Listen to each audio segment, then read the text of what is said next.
we can expand a logarithm using the properties of logarithms we talked about in class. Properties that were very similar to the properties of exponents we learned about previously.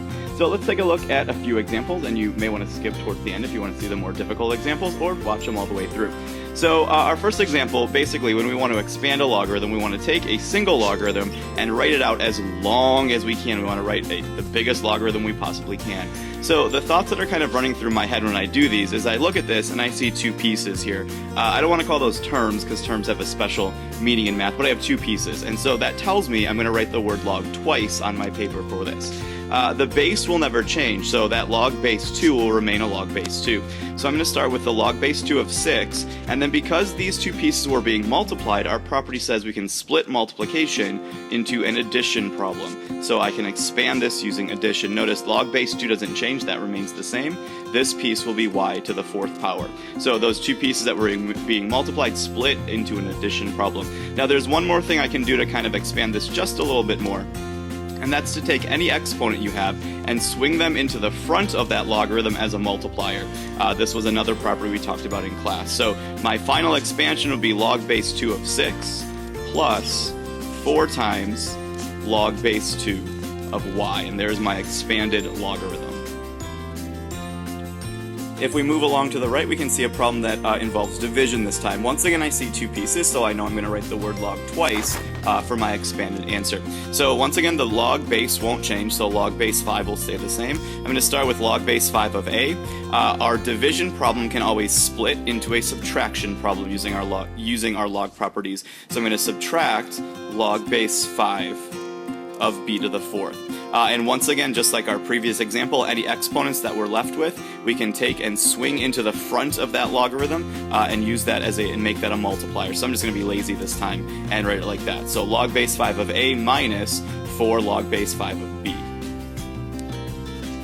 Moving to our examples down below, this time I can see that I have 3 pieces. Well, the good news is the basic idea doesn't change. Anything being multiplied can be split into an addition problem, and anything being divided can be split into a subtraction problem. Or, the rule of thumb that I use is anything from the numerator will have a positive sign in front of it. Anything from the denominator will have a negative sign in front of it. So I see 3 pieces. I'm going to write the log base 6 3 times for my final answer. So log base 6 of 5. Because the 5 and the x are being multiplied together, I'm going to split that into an addition problem. Or, like I said, my rule of thumb is anything in the numerator will be positive. So log base 5 of x to the 3rd. Hopefully you already know what to do with that 3 exponent. And then finally, this y is being divided, or it's in the bottom of the fraction, so that piece will be subtracted. So minus log base 6 of y. The only thing I'll do to expand this just a little bit further is take that exponent in front, or take that exponent and swing it into the front as a multiplier. So again, I'm just going to be kind of lazy and write it like that. So that middle term is just positive 3 times the log base 5 of x. And moving right along, be very careful of this next example. Once again, we have 3 pieces. Let me show you the mistake that I see a lot with this problem. Most people get it started out just fine. They realize it's log base 8 of x. Following the examples we just did, that 3 is being divided, so people realize that's going to be a subtraction. So minus log base 8 of 3. But the mistake they make is they want to then say plus log base 8 of y. And the reason they do that is because using our properties, 3 times y should split into an addition problem. The thing is, since both of those pieces are in the bottom of the fraction, what I would need to do is use parentheses around this entire thing to indicate that both of those pieces come from the denominator of the fraction. So be careful, without the parentheses, that would be wrong. Now there's a second way to do this answer, and this is probably what I would do instead. I'd start out again the same way, but using my rule of thumb, I'm thinking anything that's in the numerator is positive, so log base 8 of x is positive. The 3 and the y are both in the denominator, so both of those pieces, terms in my expansion, should be negative.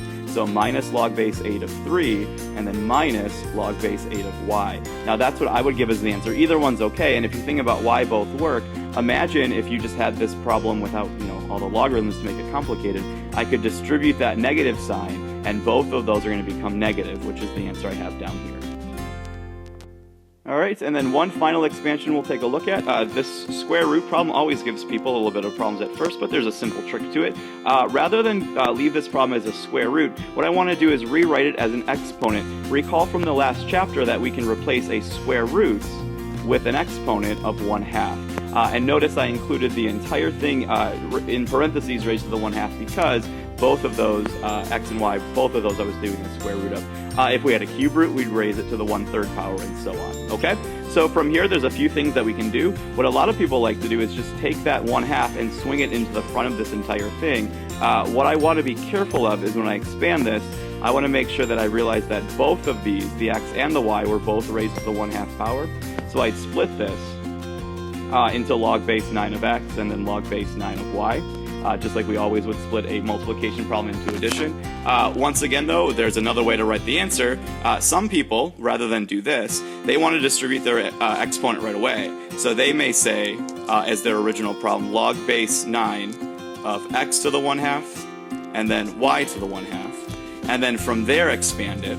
And so they'd have, log base 9 of x to the 1/2 power, and then plus log base 9 of y to the 1/2 power. This way definitely seems a little bit longer. And then they can take both of those exponents and swing them into the front of the problem. Think about what we had done originally, though. If I had just distributed that exponent, I would have ended up with the same thing. So again, two ways that you could write these answers for your expansions.